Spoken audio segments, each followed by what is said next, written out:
देखो कल के क्लास में हम लोग इलेक्ट्रिक फील्ड इंटेंसिटी जो है उसका मैंने मैग्नीट्यूड निकालना बस बताया E इज इक्वल सॉरी हाँ E is equal to F by Q naught था और फोर्स का वैल्यू हम लोग कूलम्स लॉ से पढ़ते हुए आए थे K Q1 Q2 divide by R square वाला फॉर्मूला। ठीक उसमें से फिर जब F बाई Q किए हुए रहोगे एक चार्ज इस Q नॉट से कैंसिल हो जाता था और फाइनली तुमको E का वैल्यू मिला था वहां से KQ divide by R square. एक Q तो था नहीं उस पे, तो ये तुम्हारा स्केलर फॉर्म में था मैग्नीट्यूड निकालने के लिए। आज हम लोग देखेंगे वेक्टर फॉर्म में। अब ध्यान से समझो, फोर्स जो हम लोग पढ़े हुए थे, फोर्स को भी मैंने तीन टाइप से वहां पे बताया था। एक तो स्केलर फॉर्म में बताया था F is equal to K Q1 Q2 divide by R square. Clear. उसके बाद दो वेक्टर फॉर्म में देखे हुए थे, एक तो वेक्टर फॉर्म देखे हुए थे, दूसरा पोजीशन वेक्टर के फॉर्म में देखे हुए। क्लियर। तो आज हम लोग इलेक्ट्रिक फील्ड इंटेंसिटी को भी बस एक टाइप तो मैं तुमको कल के क्लास में बता चुका हूं। आज वेक्टर फॉर्म के बाकी जो दोनों डेरिवेशंस हैं या उसके जो कॉन्सेप्ट्स हैं आज उसको समझा रहा हूं, ध्यान से समझो। इसी टाइप का हम लोग फोर्स भी पढ़ करके आए हुए थे। जितने लोग फोर्स नहीं किए हुए उनका भी यहाँ पे पूरा क्लियर हो जाएगा, क्योंकि पूरा का पूरा कॉपी होगा। समझे।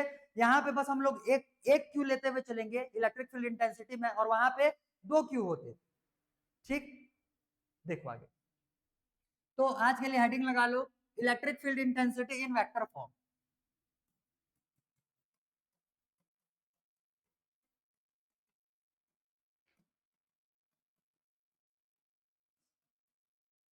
Electric field intensity in vector form. देखो इसमें थोड़ा सा और इसको डिटेल करते हुए यहाँ पे लिखता हूँ, ध्यान से समझो। इलेक्ट्रिक फील्ड इंटेंसिटी इन इन वेक्टर फॉर्म, इसमें सबसे पहला हम लोग केस लेंगे, केस 1। देखो जब हम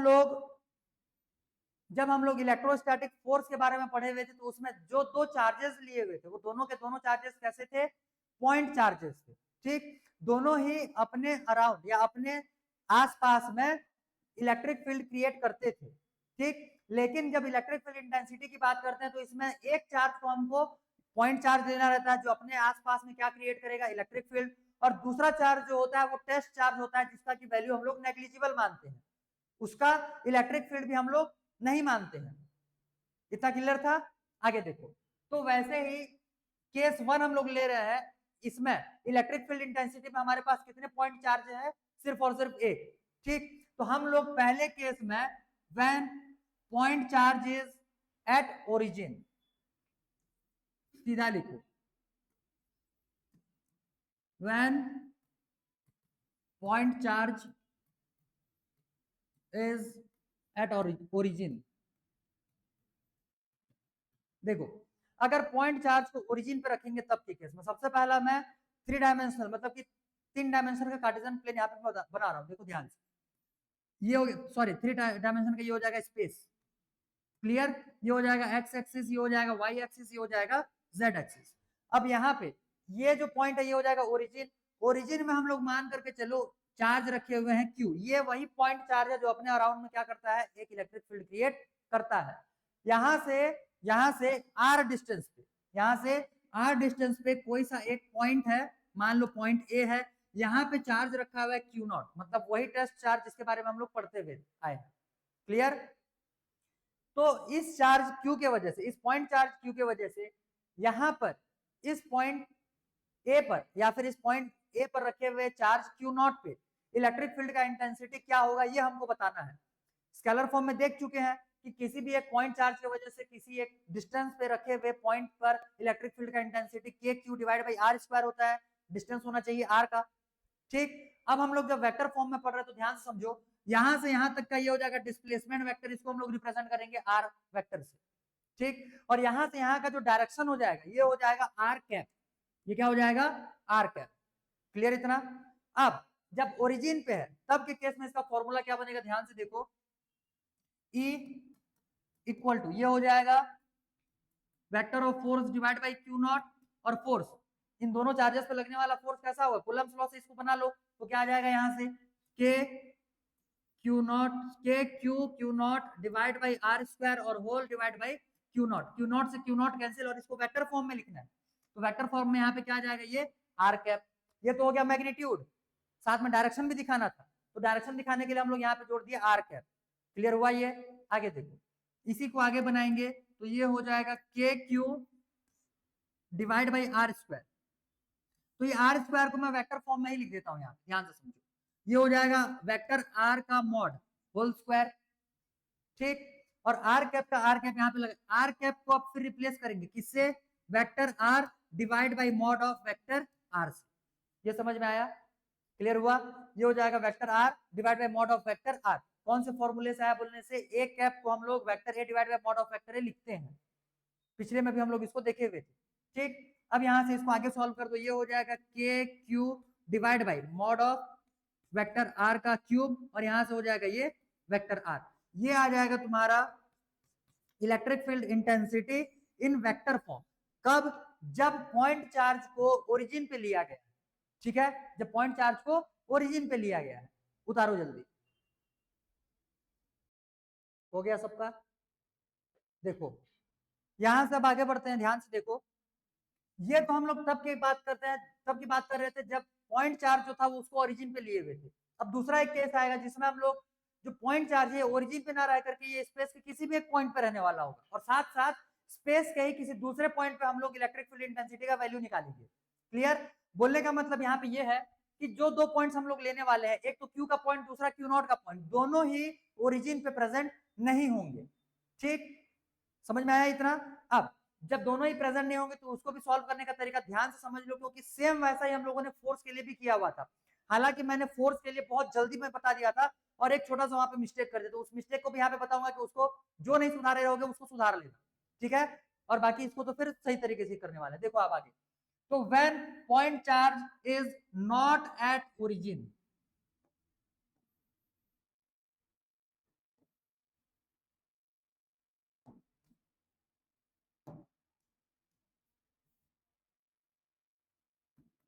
is not at origin,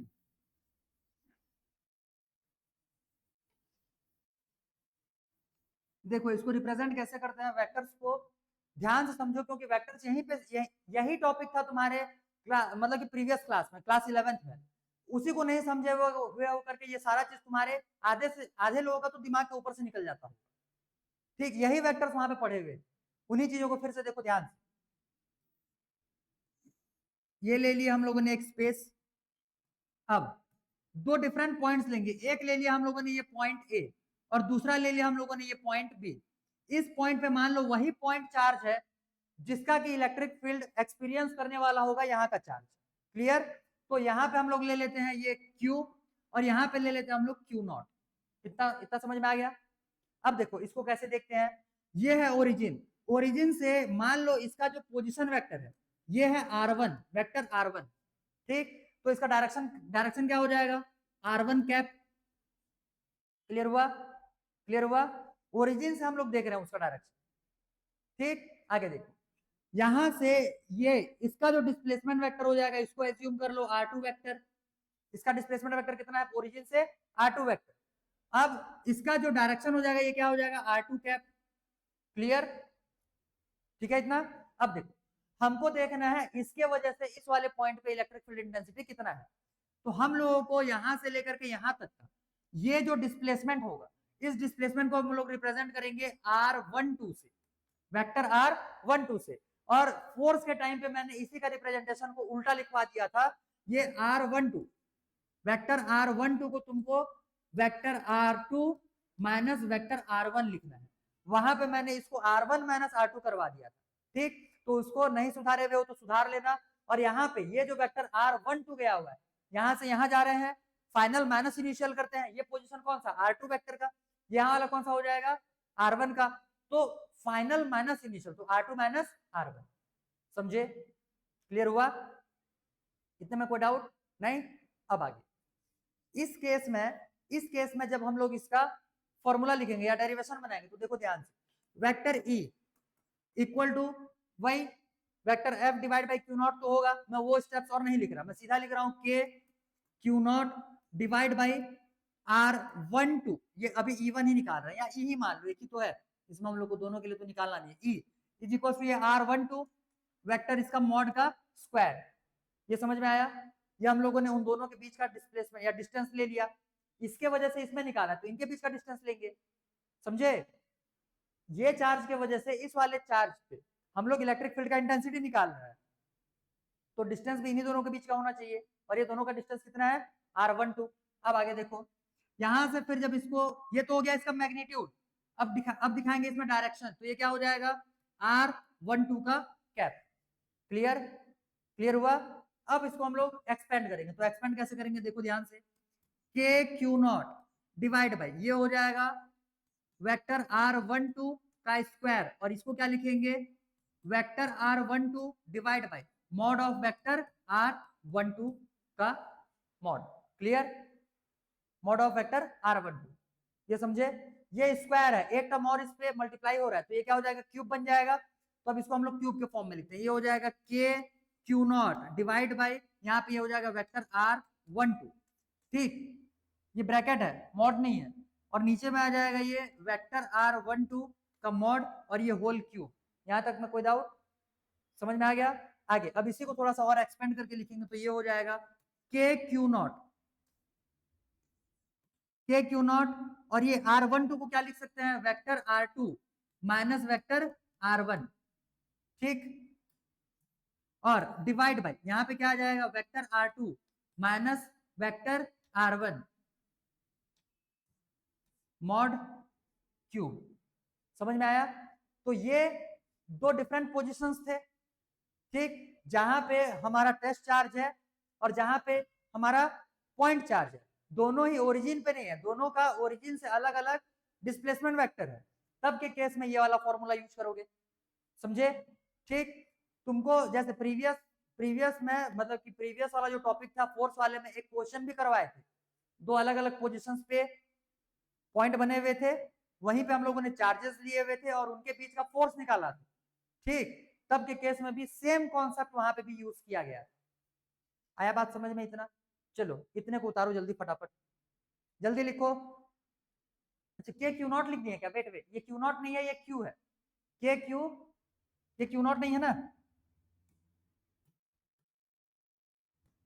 ये क्यू नॉट नहीं है, क्यू नॉट तो कैंसिल हो जाएगा, क्यू नॉट कैंसिल हो जाएगा, तो यहाँ पे के क्यू बचेगा,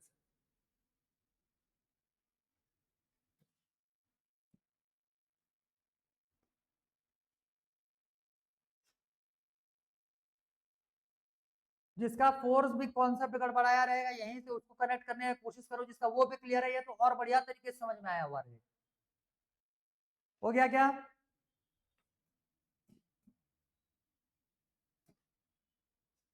हो गया सबका? आगे देखो, इसके बाद फिर फोर्स के लिए, फोर्सेस के लिए भी हम लोगों ने प्रिंसिपल ऑफ सुपरपोजिशन देखा था। अब वही मैं तुमको वहां पे भी बताया था, जो जो टॉपिक्स हम लोग फोर्स के लिए कवर करते हुए चल रहे हैं, सेम टॉपिक्स हम लोग को फिर इंटेंसिटी के लिए देखना है, ठीक। तो वहां पे हम लोगों ने प्रिंसिपल ऑफ सुपरपोजिशन देखा हुआ था, सेम वही प्रिंसिपल ऑफ सुपरपोजिशन अब किसके लिए देखेंगे? इलेक्ट्रिक फील्ड इंटेंसिटी के लिए। क्लियर? तो अगला हेडिंग लगाओ, principle of superposition for electric field intensity.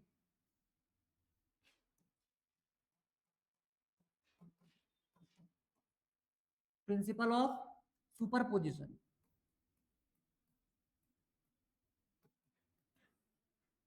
For electric field intensity.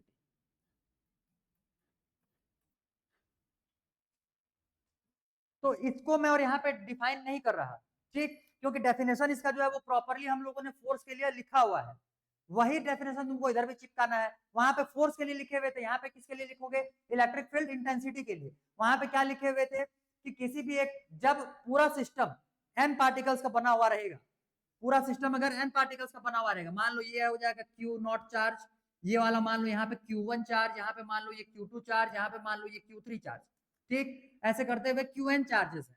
तो इन सब के बीच का डिस्टेंसेस मान लो ये हो जाएगा R1, ये मान लो R2, ये हो जाएगा R3 और ये मान लो Rn।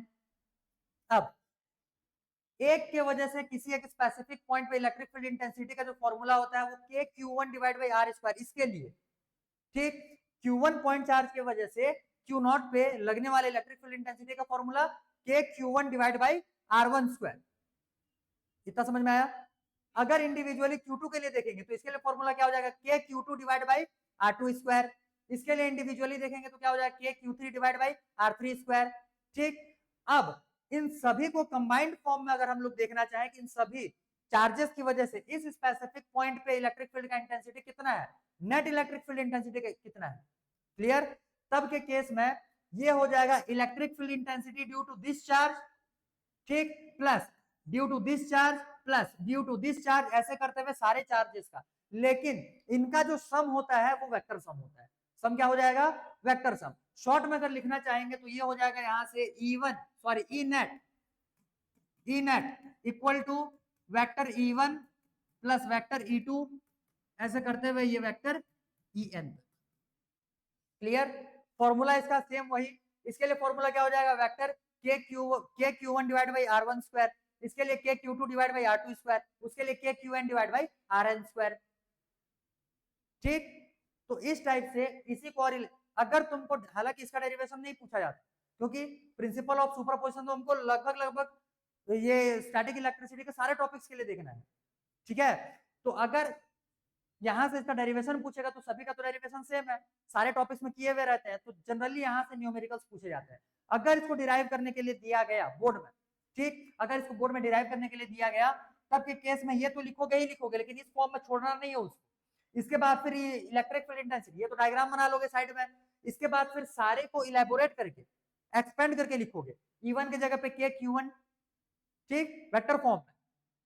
बात समझे इतना, तो उस हिसाब से तुमको लिखने हैं, यहाँ बन जाएगा ये, ठीक। उतार लो इसको जल्दी, principle of superposition for electric field intensity, जल्दी हो गया, लिख लिया इतना। आगे देखो यहां से, तो ये हो जाएगा इलेक्ट्रिक फील्ड इंटेंसिटी के लिए सुपरपोजिशन प्रिंसिपल। इससे रिलेटेड अभी क्वेश्चन हम लोग बनाएंगे आज, ठीक।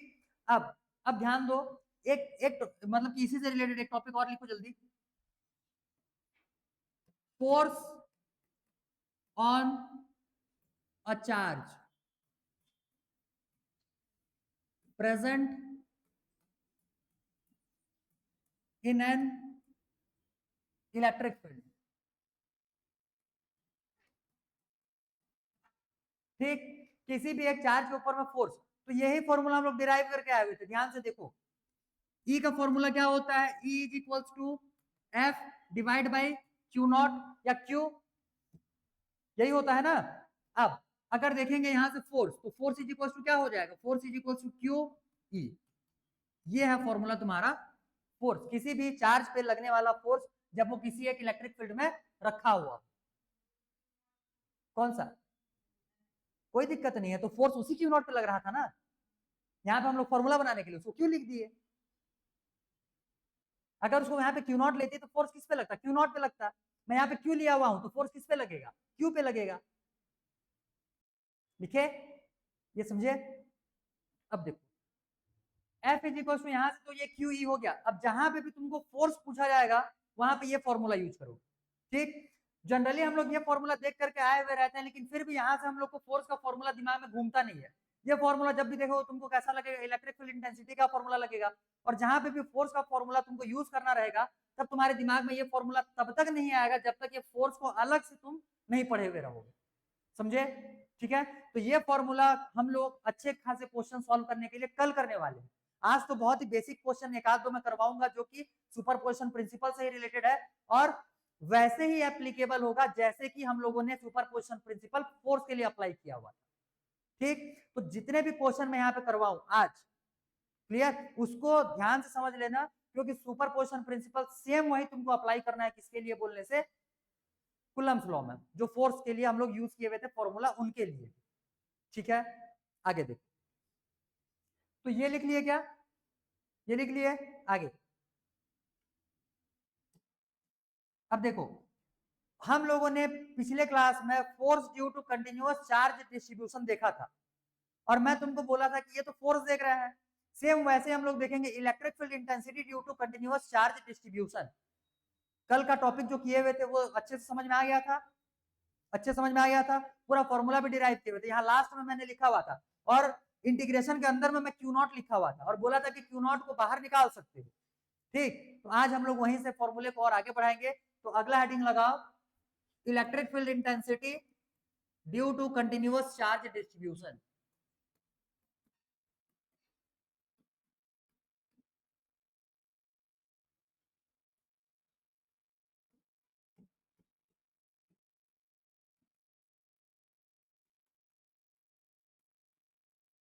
Due to continuous charge distribution.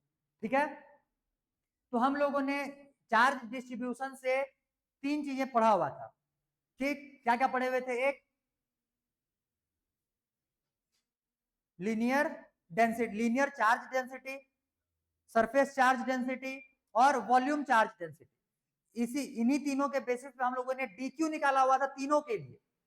ठीक है, पहले वाले के लिए डीक्यू का वैल्यू क्या आया हुआ था? Lambda dl. दूसरे वाले के लिए डीक्यू का वैल्यू क्या था? Lambda ds, sorry sigma ds. और वॉल्यूम के लिए क्या आया था? Dq is equals to rho d we.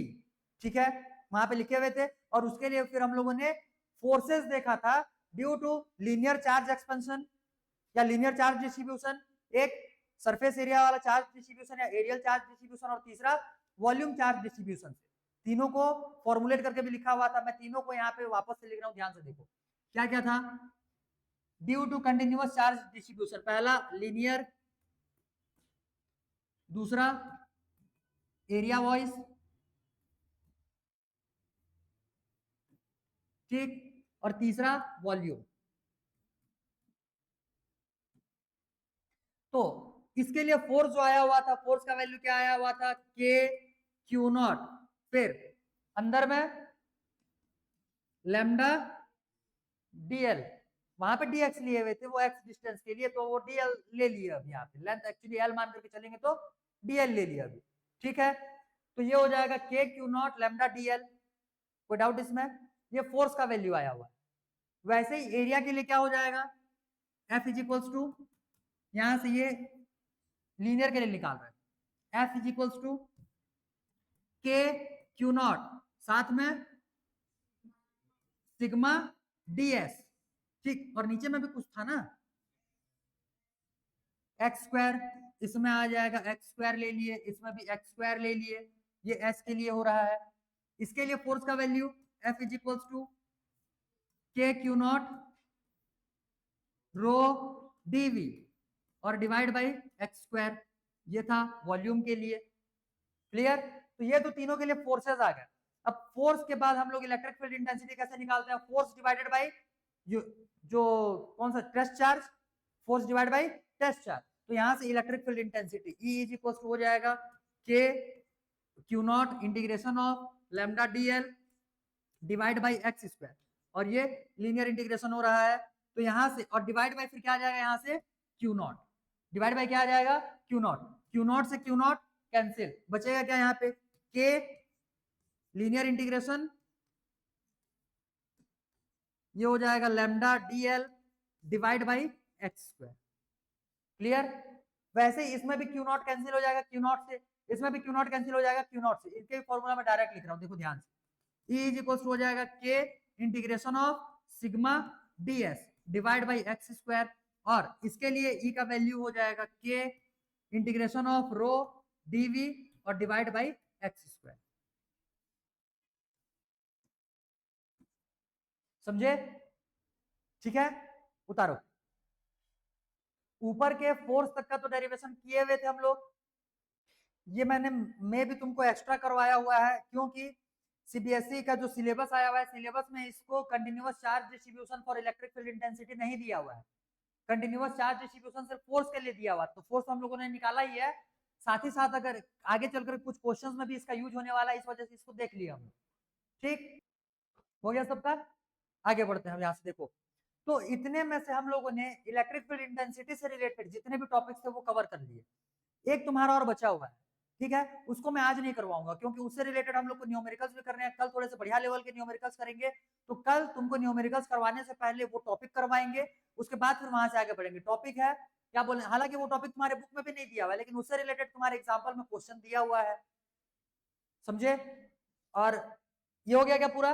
देखो, उसमें एग्जाम्पल पे तुमको इस टाइप का डायग्राम अगर कोई बुक खोले हुए रहोगे तो दिखा हुआ रहेगा वहां।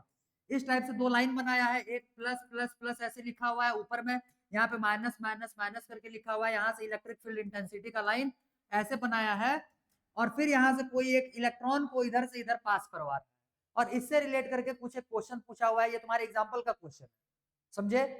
तो एग्जाम्पल में हालांकि इससे और भी क्वेश्चंस है, मैं तुमको जब यहाँ पे क्वेश्चन करवाऊंगा तो इससे कम से कम मैं 3-4 रिलेटेड क्वेश्चन करवाऊंगा। और ये जो टॉपिक है ये किसी भी, अब जो हम लोग देखे हुए थे वो एक इलेक्ट्रिक फील्ड देखे हुए थे, ठीक है, वो एक हम लोग ऐसा इलेक्ट्रिक फील्ड देखे हुए थे जो एक चार्ज के वजह से बन रहा था, और सारे पॉइंट्स में इलेक्ट्रिक फील्ड का वैल्यू सेम था क्या? नहीं था ना, अलग अलग पॉइंट पे उसका वैल्यू अलग अलग हो जा रहा था। यहाँ पे ये जो इलेक्ट्रिक फील्ड फॉर्म हुआ है इसके बीच में, ये प्लस और माइनस के बीच में ये जो इलेक्ट्रिक फील्ड हम लोग ले रहे हैं, इसमें सारे पॉइंट्स पे इलेक्ट्रिक फील्ड की इंटेंसिटी का वैल्यू सेम होगा, तो इस वजह से इसको हम लोग बोलते हैं यूनिफॉर्म इलेक्ट्रिक फील्ड।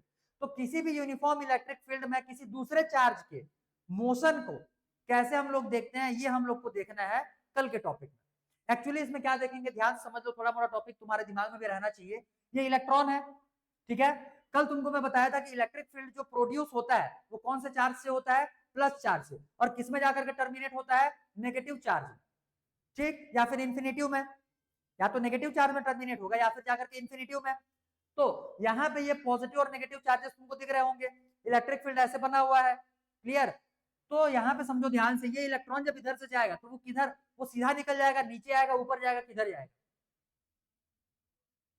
ऊपर जाएगा, क्योंकि इलेक्ट्रॉन नेगेटिवली चार्ज बॉडी है और यहाँ पे पॉजिटिव चार्ज है, अपोजिट चार्जेस एक दूसरे को अट्रैक्ट करते हैं, यहाँ से इलेक्ट्रॉन निकलेगा और सीधा ये ऊपर डिफ्लेक्ट हो जाएगा, समझे, ठीक। तो यहाँ से हम लोग को अलग अलग चीजें निकालना रहता है, अलग अलग चीजें निकालना रहता है। एक तो कितना डिफ्लेक्ट हुआ है, ये डिस्टेंस निकालेंगे किसी एक पॉइंट पे, ऊपर से ये कितना एंगल बना रहा होगा ये निकालेंगे, ठीक, ऊपर से ग्रेविटी से भी रिलेटेड इसमें तुम्हारा क्वेश्चन आता है, ठीक है, ग्रेविटी से भी रिलेटेड यहाँ से क्वेश्चन आएगा, जैसे मान लो यहाँ से इलेक्ट्रॉन को भी निकाले, प्रोटॉन को भी निकाले, दोनों में से, जैसे मान लो ये तो एक प्लस और ये माइनस बना दिया, इसमें से इलेक्ट्रॉन पास करवा रहा है तो ये गया ऊपर, ठीक है, इसी को चार्जेस को पलटा दो, माइनस को ऊपर बना दो, प्लस को नीचे बना दो, माइनस को ऊपर बना दो, प्लस को नीचे बना दो, और यहां से फिर एक प्रोटॉन पास करवा, जैसे मैं बोल रहा हूं माइनस ऊपर बना दिए, ठीक, प्लस को नीचे बना दिए, अब इलेक्ट्रिक फील्ड नीचे से ऊपर की तरफ लगेगा, और यहां से अगर हम लोग एक प्रोटॉन को पास करवाएंगे, ये ई माइनस है मतलब इलेक्ट्रॉन,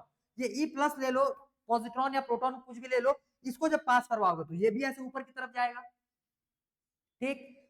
दूसरा केस हो सकता है पलटाओगे तो नीचे की तरफ भी आएगा, तो इसको ऊपर की तरफ जाने में कितना टाइम लगेगा, या फिर नीचे की तरफ देखेंगे तो नीचे की तरफ आने में कितना टाइम लगेगा, इन सब चीजों से रिलेटेड ये तुम्हारा क्वेश्चन आगे होने वाला होगा, समझे। तो ये किससे रिलेटेड है, किसी भी एक यूनिफॉर्म इलेक्ट्रिक फील्ड में चार्ज के मोशन से रिलेटेड टॉपिक है, इसके बारे में थोड़ा बहुत तुमको बस बताऊंगा, ठीक है, बहुत ज्यादा हम लोग टॉपिक को लेकर नहीं पढ़ेंगे, ज्यादा से ज्यादा इस टॉपिक को हम लोग क्लियर करेंगे इनसे रिलेटेड क्वेश्चंस को लेकर, समझ में आ जाएगा इतना, क्लियर। देखो अब आगे, तो ये टॉपिक हम लोग करेंगे कल, और इसके साथ साथ फॉर्मूला कौन सा यूज करने वाले हैं बोलने से, तो फोर्स लगने वाला फॉर्मूला, जो अभी फोर्स वाला देखे हुए थे, Q इंटू ई, क्लियर। ऊपर से फिर इलेक्ट्रिक फील्ड इंटेंसिटी वाले फॉर्मूला से रिलेटेड कुछ एडवांस क्वेश्चन देखेंगे या बढ़िया वाले क्वेश्चन देखेंगे। एक टॉपिक या एक टाइप का क्वेश्चन तुम्हारा फोर्स और इलेक्ट्रिक फील्ड इंटेंसिटी इन दोनों से छूटा हुआ है, मैं फोर्स में भी नहीं करवाया था, और अभी तक उसके बारे में डिस्कस हम लोग इंटेंसिटी या फिर इलेक्ट्रिक फील्ड इंटेंसिटी में भी नहीं किए हुए हैं। कौन से टाइप का क्वेश्चन है तो सुनो पहले उसको। जैसे मान लो ये दो चार्जेस दिए हुए रहेंगे, मान लो यहाँ पे कोई सा एक चार्ज दिया हुआ है पॉइंट Q1, यहाँ पे कोई सा एक चार्ज दिया हुआ है पॉइंट Q2, ठीक। क्वेश्चन में फील्ड के लिए और फोर्स के लिए, दोनों के लिए सेम टाइप के क्वेश्चन बनते हैं। अगर फोर्स रहा तो फोर्स के लिए पूछेगा, फील्ड रहा तो फील्ड के लिए पूछेगा। क्वेश्चन क्या बनाता है समझो, यहाँ पे एक चार्ज Q1 रखा हुआ है, यहाँ पे एक चार्ज Q2 रखा हुआ है, दोनों के वजह से यहाँ पे मान लो कोई सा एक टेस्ट चार्ज रखेंगे तो ये इस चार्ज को रिपेल करेगा, वो भी इस चार्ज को रिपेल करेगा, दोनों एक दूसरे, दोनों ही क्या करेंगे, इस चार्ज को रिपेल करने वाले रहेंगे। तो कोई ना कोई सा इन दोनों के बीच में कोई ना कोई सा एक ऐसा पॉइंट होगा जहां पे ये ना तो उधर जाएगा ना ही इधर जाएगा, एक इक्विलिब्रियम पोजीशन पे आकर के रुक जाएगा, समझे। और तब के केस में इस वाले चार्ज पे, इस वाले टेस्ट चार्ज पे लगने वाला नेट इलेक्ट्रिक फील्ड का इंटेंसिटी कितना हो जाएगा, 0। बात समझे ये। दूसरा यही क्वेश्चन उनको फोर्स के लिए पूछ सकता है कि दो चार्जेस दिए हुए रहेंगे, इनके बीच का डिस्टेंस दे देगा और बोलेगा कि इनके बीच में किस पोजीशन पे हम लोग एक तीसरा चार्ज प्लेस करेंगे तो उस पे लगने वाला नेट फोर्स जो रहेगा उसका वैल्यू कितना आना चाहिए, 0। तो इंटेंसिटी वाले क्वेश्चन में नेट इंटेंसिटी 0 पूछता है, और फोर्स वाले क्वेश्चन में नेट फोर्स 0 पूछता है, समझे, इतना समझ में आया। तो जितना क्वेश्चन हम लोग अब तक के टॉपिक में किए हुए हैं पहले उन सारे टॉपिक से रिलेटेड डायरेक्ट वाले और इनडायरेक्ट वाले क्वेश्चन पहले कंप्लीट कर लेते हैं, फिर फोर्स और इंटेंसिटी दोनों के लिए इस टाइप का क्वेश्चन कि बीच में चार्ज को कहां पे प्लेस किया जाए कि उसका वैल्यू क्या प्रोवाइड हो, 0, इस टाइप के क्वेश्चन फिर हम लोग लास्ट में देखेंगे। हालांकि ये इन सब टॉपिक के क्वेश्चन से भी इजी बनते हैं, ठीक, कुछ नहीं करना रहता, उसमें दोनों फोर्सेस को इक्वेट करेंगे, इसमें हम लोग दोनों इलेक्ट्रिक फील्ड इंटेंसिटी को इक्वेट करेंगे। समझ गए? ये आगे बढ़े यहां से, देखो अब तो इतना होने के बाद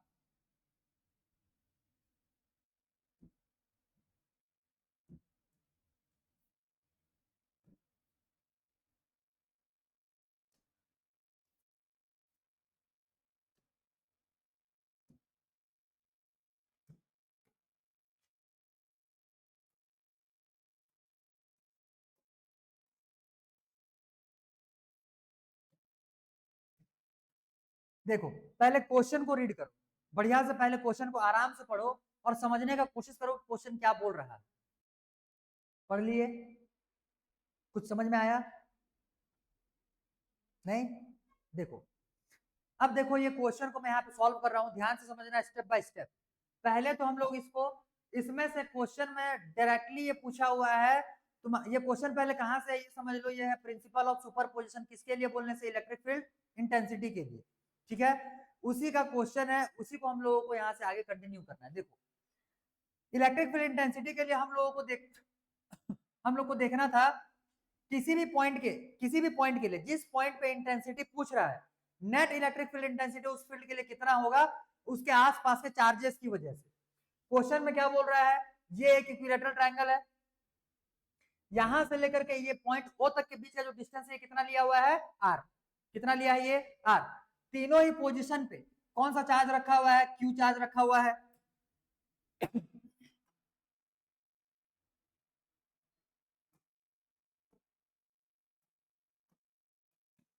देखो, मैं यहाँ पे अब ये डायग्राम को थोड़ा सा बड़ा करके बना रहा हूं,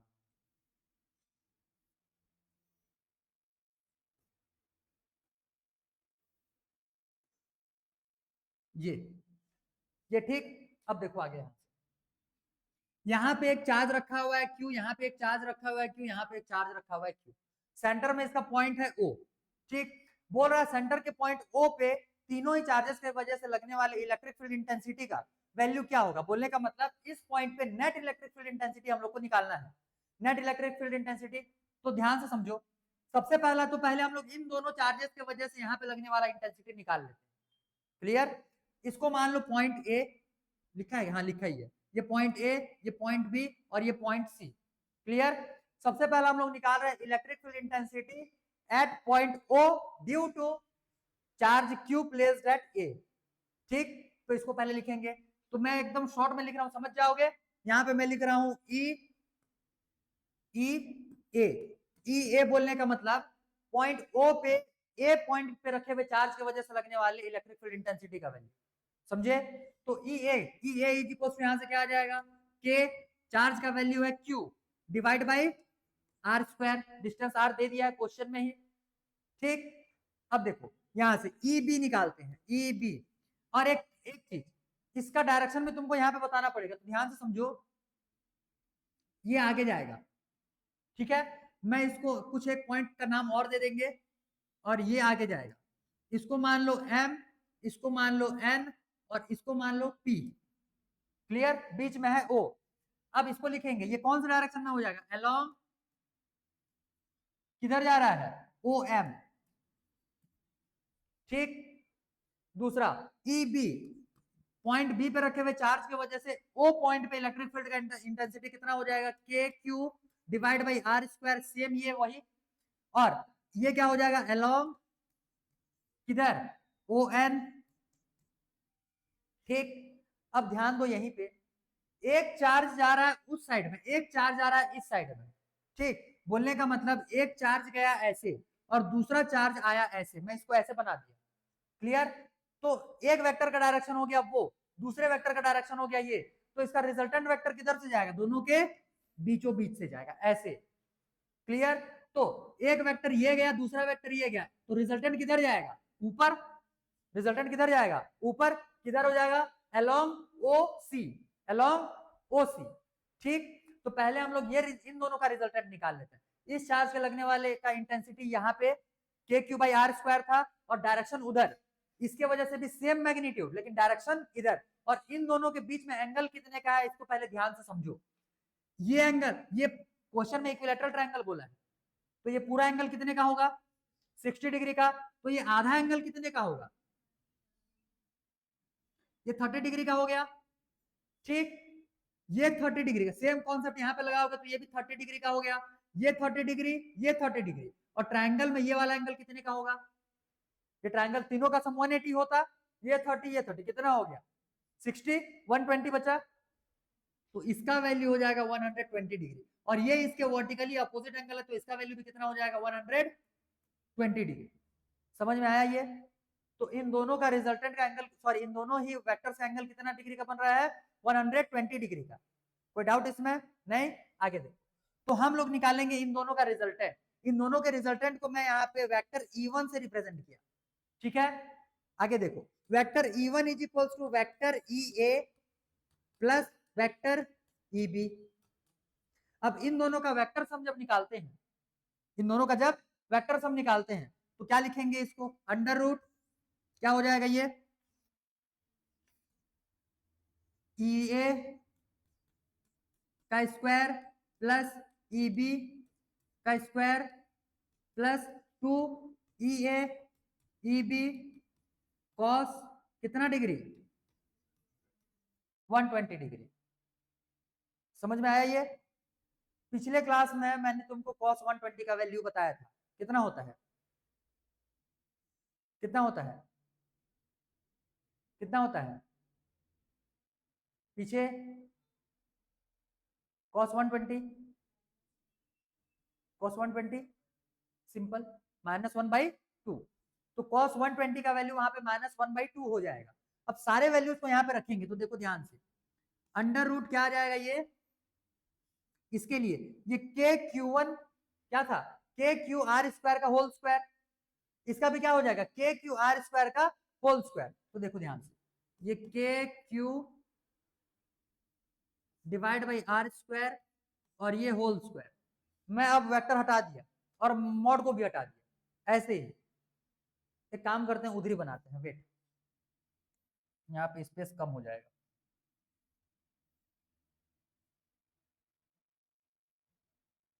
अब इसके बाद यहाँ पे देखो,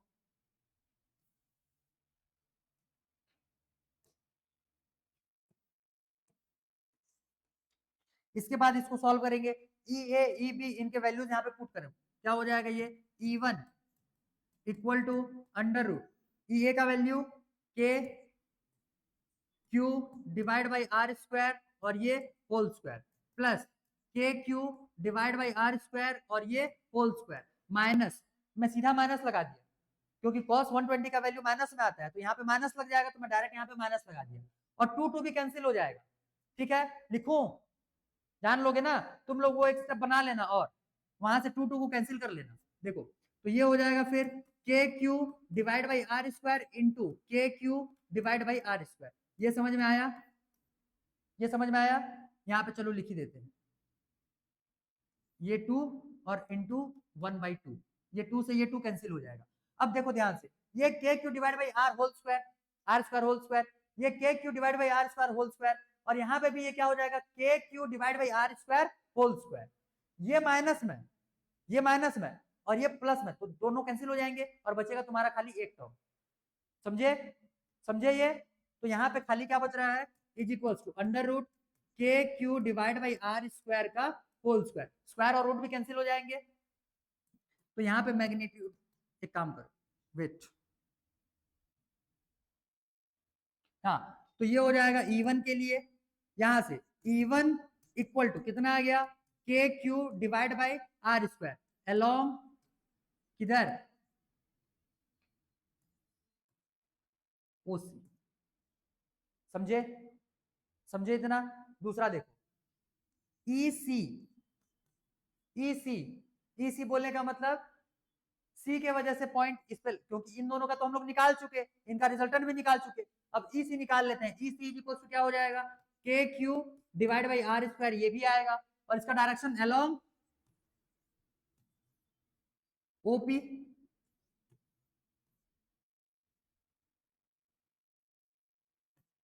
ये अलॉन्ग ओपी हो जाएगा। अब ध्यान दो यहीं पे, हम लोग इन दोनों का जो इंटेंसिटी का वैल्यू था उसको हम लोगों ने सॉल्व कर दिया, उसका वैल्यू हम लोग रिजल्टेंट निकाल लिए E1। ठीक, अब इन दोनों के लिए हम लोग अब E1 को देखेंगे।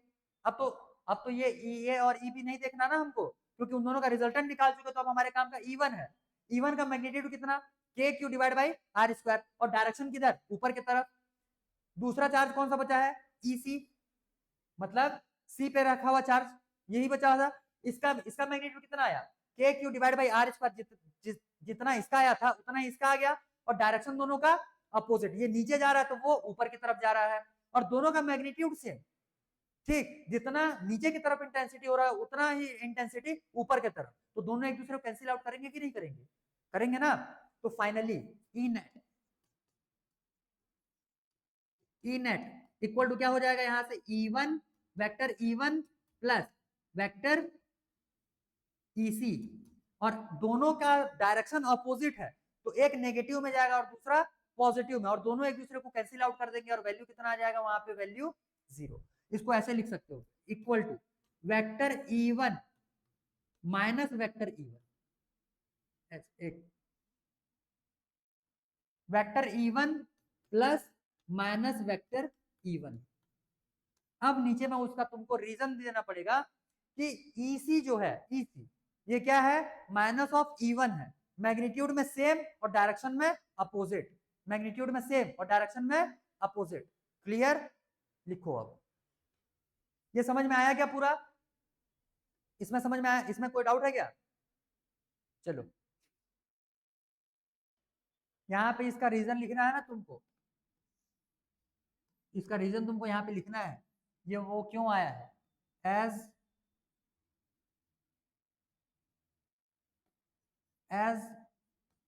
Vector EC equal to minus of vector E1, दोनों एक दूसरे के अपोजिट है, मैग्नीट्यूड सेम लेकिन डायरेक्शन अपोजिट, तो ये EC is equal to minus of E1, ये लिख लेना। उसी से फिर उसको हम लोगों ने रिप्लेस किया हुआ है। हो गया। अब क्वेश्चन जो तुमको दिया जाएगा, यहाँ पे Q Q Q दे दिया है। अब अगर न्यूमेरिकल क्वेश्चन मतलब कि नंबर अगर इसमें देना रहा, तो ये Q के जगह पे तुमको किसी मतलब स्पेसिफिक नंबर्स वहां पे तुमको दे दिया जाएगा। ठीक है, उसको तुमको माइक्रो कूलम में भी दे सकता है, नैनो कूलम में भी दे सकता है, एंगस्ट्रॉम में भी दे सकता है, सॉरी मतलब कि 10⁻⁻10 कूलम कुछ भी दे सकता है वहां। क्लियर, नैनो कूलम में दे तो याद रखना है वो 10⁻⁻9 लेना है, माइक्रो कूलम में ले दे तो याद रखना है उसको तुमको 10⁻⁻6 लेना है, और अगर तुमको वो मिली कूलम में भी दे, एम स्मॉल एम लिख करके भी दे देगा, तो उसके जगह पे तुमको 10⁻⁻3 कूलम लेना है। ठीक है, इस टाइप से तुमको वहां पे दिमाग में बिठा करके रखना पड़ेगा। आगे देखो, ये हो गया क्या, ठीक है, बना लोगे। अब आगे देखो,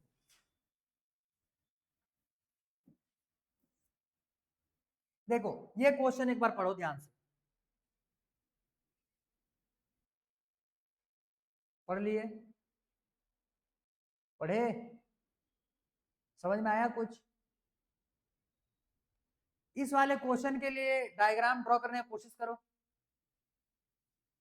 इस वाले क्वेश्चन के लिए डायग्राम ड्रॉ करने की कोशिश करो।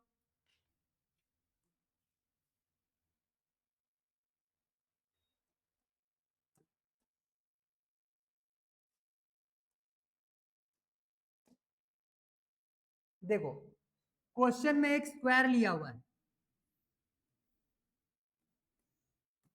ये एक स्क्वायर ले लिए। ठीक, ये इमेज में बस यही प्रॉब्लम होता है, यहाँ पे शेप वगैरह आता नहीं है, और चलो ठीक है समझ लेना। फिर यहाँ पे एक स्क्वायर लिया हुआ है, इसका जो साइड है, साइड का वैल्यू है A, यहां से हम लोगों ने बना लिया ये डायगोनल। ठीक, यहां से हम लोगों ने बना लिया डायगोनल। अब चार इसमें चार्जेस रखे हुए हैं, कैसे रखे हुए हैं बोलने से, यहाँ पे अगर प्लस क्यू आ रहा है, इसी के बाजू में यहाँ पे आ जाएगा प्लस क्यू, ये हो जाएगा माइनस क्यू, और ये भी माइनस क्यू। क्लियर, इतना समझ में आया। अब ध्यान से समझो, मैं आज सिर्फ तुमको इसका हिंट बता रहा हूँ, यही क्वेश्चन और इसके बाद वाले क्वेश्चन को तुमको घर से बना करके आना है, क्योंकि इसी चीजों को और कितने बार यहाँ पे रिपीट करें, फोर्स में तो पूरा का पूरा यही सब बनाते हुए आए हैं। ठीक, अब यहीं पे फिर उन्हीं चीजों को बार ये वेक्टर ही निकालने हैं। ध्यान से देखो, मैं पूरा तरीका बता रहा हूँ यहाँ पे, इसको फाइंड आउट कैसे करना है। देखो ध्यान से, सबसे पहला तो यहां से लेकर के यहां तक का लेंथ जो है ये प्रीवियस क्वेश्चन में तुमको गिवन था, यहाँ पे दिया हुआ नहीं है, तो यहाँ पे पहले हमको निकालना पड़ेगा। निकालेंगे कैसे? ये साइड का वैल्यू ए, ये साइड का वैल्यू ए, तो ये पूरा डायगोनल निकाल लो। कहां से निकालेंगे बोलने से? पाइथागोरस थ्योरम से। ये साइड का वैल्यू है, ये साइड का वैल्यू है, मतलब परपेंडिकुलर और बेस दे दिया है, हाइपोटेनियस निकालना है। तो हाइपोटेनियस का वैल्यू कितना आ जाएगा यहाँ से? √2a। ये पूरा हाइपोटेनस कितना आ जाएगा? √2a। अरे यही आएगा। क्लियर? इसके बाद हमको तो इतने का यूज है ना, हमको इतने का यूज है। इसको मान लो a b c d, तो ये पूरा bd का वैल्यू आया। और हमको कितना चाहिए? इसको मानेंगे o, तो हमको चाहिए od, हमको चाहिए od। तो od का वैल्यू कितना हो जाएगा? ये √2a डिवाइड बाई 2। इसको और सॉल्व करोगे तो ये हो जाएगा a डिवाइड बाई √2। ये 2 को दो बार √2 में काट एक्सपेंड कर सकते हो। एक √2 कैंसिल हो जाएगा और नीचे का एक √2 बचेगा। क्लियर? क्लियर? क्या? क्योंकि हम लोगों को इस चार्ज के वजह से इस पॉइंट पे इलेक्ट्रिक फील्ड इंटेंसिटी निकालना है। क्वेश्चन क्या बोल रहा है? क्वेश्चन क्वेश्चन क्वेश्चन पढ़ो।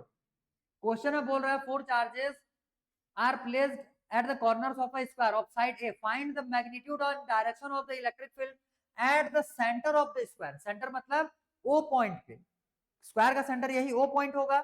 तो जहां पे तुमको इलेक्ट्रिक फील्ड इंटेंसिटी निकालना है, डिस्टेंस उतने तक का ही लोगे। तो इस चार्ज के वजह से यहाँ पे इलेक्ट्रिक फील्ड इंटेंसिटी निकालना है, तो ये डिस्टेंस लेंगे। इस चार्ज की वजह से इस पॉइंट पे इंटेंसिटी निकालना होगा, तो ये डिस्टेंस लेंगे। इस चार्ज की वजह से तो वो, तो ये तो स्क्वायर है, और स्क्वायर के लिए चारों ही डिस्टेंसेस क्या होते हैं? Equal. OA is equal to OB is equal to OC is equal to OD, और चारों का वैल्यू कितना आ गया? a/√2। यहां तक क्लियर हुआ? यहां तक क्लियर हुआ? अब आगे देखो, ये है, अब देखो यहां पे अगर पॉइंट चार्ज Q0 होता तो ये इसको किधर रिपेल करता? उस साइड में रिपेल करता। तो ये फोर्स यहाँ पे लगा, सॉरी ये यहाँ पे इलेक्ट्रिक फील्ड इंटेंसिटी लगाएगा, जिसका डायरेक्शन हो जाएगा ये। क्लियर? दूसरा, ये इस पॉइंट पे इलेक्ट्रिक फील्ड इंटेंसिटी लगाएगा, जिसका डायरेक्शन हो जाएगा ये। समझे? तीसरा, ये जो ये नेगेटिव चार्ज है, ये उसको खींचता अपने तरफ, तो ये इस पे इलेक्ट्रिक फील्ड इंटेंसिटी लगाएगा, जो भी वैल्यू होगा उसका डायरेक्शन हो जाएगा सेम, यही खींचेगा ना अपने तरफ। ये भी नेगेटिव चार्ज है, तो ये भी क्या करेगा? अपने तरफ लेकर के आएगा डायरेक्शन को। तो यहाँ पे भी इलेक्ट्रिक फील्ड इंटेंसिटी का डायरेक्शन ये। तो देखो इन दोनों चार्जेस के वजह से यहाँ पे लगने वाला फील्ड का डायरेक्शन इधर। क्लियर? और इन दोनों चार्जेस की वजह से इलेक्ट्रिक फील्ड का डायरेक्शन हो जाएगा इधर। क्लियर? तो इसका इंटेंसिटी निकाल लेना और इसका इंटेंसिटी निकाल लेना है। दोनों का डायरेक्शन सेम है, तो दोनों को हम लोग सीधा प्लस करेंगे। वेक्टर हम नहीं निकालना पड़ेगा, डायरेक्शन तो सेम हो गया। मैग्नीट्यूड्स आपस में क्या हो जाते हैं? ऐड हो जाते हैं। वैसे ही इन दोनों के वजह से फील्ड का डायरेक्शन ये है, तो इनका भी इंटेंसिटी क्या हो जाएगा? आपस में सीधा ऐड हो जाएगा। समझे? उसके बाद फिर इसका और इसका नेट इलेक्ट्रिक फील्ड निकालना है। चलो मैं इसको निकाल ही देता हूं। देखो ध्यान से, मैं कुछ चीजों को डायरेक्ट लिख रहा हूं। सबसे पहला EA इक्वल टू क्या हो जाएगा? ये कितना? KQ divide by R square नहीं, R बाई डिस्टेंस कितने का है? a/√2 का स्क्वायर। समझे? अब इसको सॉल्व करेंगे तो ये हो जाएगा KQ divide by A square और डिवाइड बाई 2 चला जाएगा ऊपर, तो ये हो जाएगा 2KQ divide by A square. Clear? Same ऐसे ही EA के लिए अब EC निकाल लो। EC ये क्या हो जाएगा? डायरेक्शन भी लिख दो, अलोंग किधर? OC। ठीक, अब EC निकालेंगे। EC इज इक्वल टू क्या हो जाएगा? मैं डायरेक्ट लिख रहा हूं, सेम यही आएगा, KQ divide by 2KQ divide by A square. Clear? और इसका डायरेक्शन क्या हो जाएगा? Along OC। यहां तक में किसी को डाउट नहीं? अब देखो, अब हम लोग इन दोनों को सम करेंगे, तो इसको इसके सम को हम लोग लिखते हैं E1 इज इक्वल टू ये हो जाएगा EA प्लस EC। अब इन दोनों का डायरेक्शन जो है ये सेम है, तो इसको हम लोगों को और वेक्टर सम करने की जरूरत नहीं है, सीधा ऐड कर दो मैग्नीट्यूड को ही। क्या आ रहा है? देखो ध्यान से, ई ए का value 2kq divide by a square plus 2kq divide by a square. यहां तक में कोई डाउट? डिनोमिनेटर सेम, तो वैल्यू क्या आ जाएगा? ए स्क्वायर और ऊपर में क्या हो जाएगा? 2kq कितना बन जाएगा ये? 4kq। यहां तक में कोई डाउट? समझ में आ गया पूरा? जब ये ई ए और ई सी निकाले हैं, ऐसे ही ई बी और ई डी निकाल लोगे। ऐसे ही क्या निकालना है तुमको? ई बी और ई डी। अब देखो ध्यान से, तो ई बी कितना आ जाएगा? 2kq divide by a square along किधर? ओडी। ठीक, और ई डी ये कितना आ जाएगा? 2kq divide by a square, इसका भी डायरेक्शन कौन सा? Along OD. तो यहां से निकाल लो vector E2। Vector E2, vector E2 का वैल्यू कितना आएगा? सेम उतना ही आएगा। कितना आ रहा है? 4kq divide by a square. अब देखो E1 का डायरेक्शन हो गया ये, सॉरी ये, और E2 का डायरेक्शन हो गया ये। इन दोनों के बीच में एंगल कितने का बोलने से यहाँ पे बनेगा ये 90 डिग्री का एंगल। कितने का? 90 डिग्री का एंगल। अब इन दोनों का वेक्टर सम निकाल लोगे। अब इन दोनों का, अब इसमें तुमको डायरेक्ट ऐड नहीं करना, वेक्टर सम निकालना है। क्या हो जाएगा? ई नेट इक्वल टू, यहां से आ जाएगा vector of E1 plus vector of E2।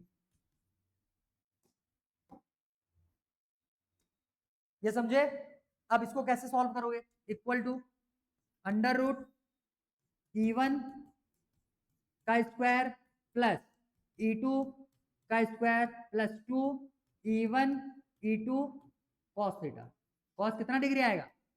90 degree. cos 90 का वैल्यू 0, तो ये पूरा टर्म 0 हो गया। ठीक, बचेगा क्या? खाली E1 square plus E2 square.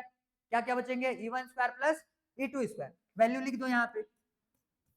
E1 का वैल्यू कितना आया? 4kq divide by a square, 4kq divide by a square plus ये कितना हो जाएगा? 4kq divide by a square, इसका स्क्वायर और इसका भी स्क्वायर। ये समझे? तो 4kq ए स्क्वायर दो बार आया है, दो बार आया है, और दोनों का ही स्क्वायर है, तो इसकी क्या हो जाएगा? Equal to under root 2 into 4kq divide by a square whole square. ये स्क्वायर के अंदर में है, सॉरी ये स्क्वायर रूट के अंदर में इसका स्क्वायर है, तो ये बाहर आ जाएगा, और अंदर में क्या बचेगा? खाली अंडर रूट 2। क्या बचेगा अंदर में? Under root 2। तो ये हो क्या जाएगा? देखो ध्यान से, 4 under root 2 kq divide by are square. ये है नेट इलेक्ट्रिक फील्ड इंटेंसिटी। और डायरेक्शन क्या हो जाएगा? इसको नीचे की तरफ ऐसे बना डालो, ये O है, इसको कोई सा भी नाम दे दो, P नाम दे दिए, तो इसका क्या हो जाएगा? Along OP। Net electric field intensity किधर लग रहा है? यहाँ पे OP के तरफ, मतलब एग्जैक्ट नीचे। कोई डाउट? समझ में आया? उतारो। रिजल्टेंट कैसे निकाले जा रहे हैं, ये समझ में आ रहा है कि नहीं आ रहा है? आ रहा है ना? ऐसे ही तुमको रिजल्टेंट निकालने हैं फोर्सेस के लिए। जब नंबर वाले क्वेश्चन दिए जाएंगे तो क्यू के जगह पे तुमको वैल्यूज देखने के लिए मिलेंगे। कॉन्सेप्ट लगाओगे यही।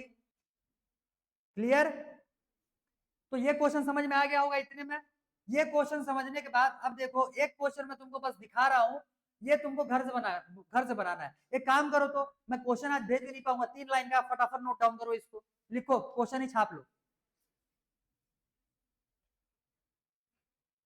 क्वेश्चन ही छाप लो।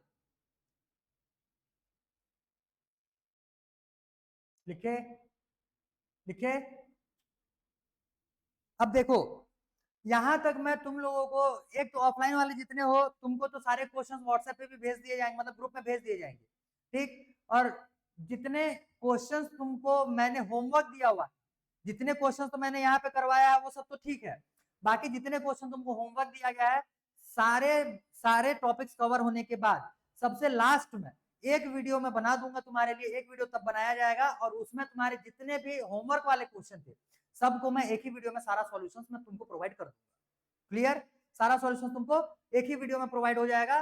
वो तुम्हारे न्यूमेरिकल्स के लिए रहने वाला सिर्फ और सिर्फ होमवर्क जो मैं तुमको दे रहा हूं।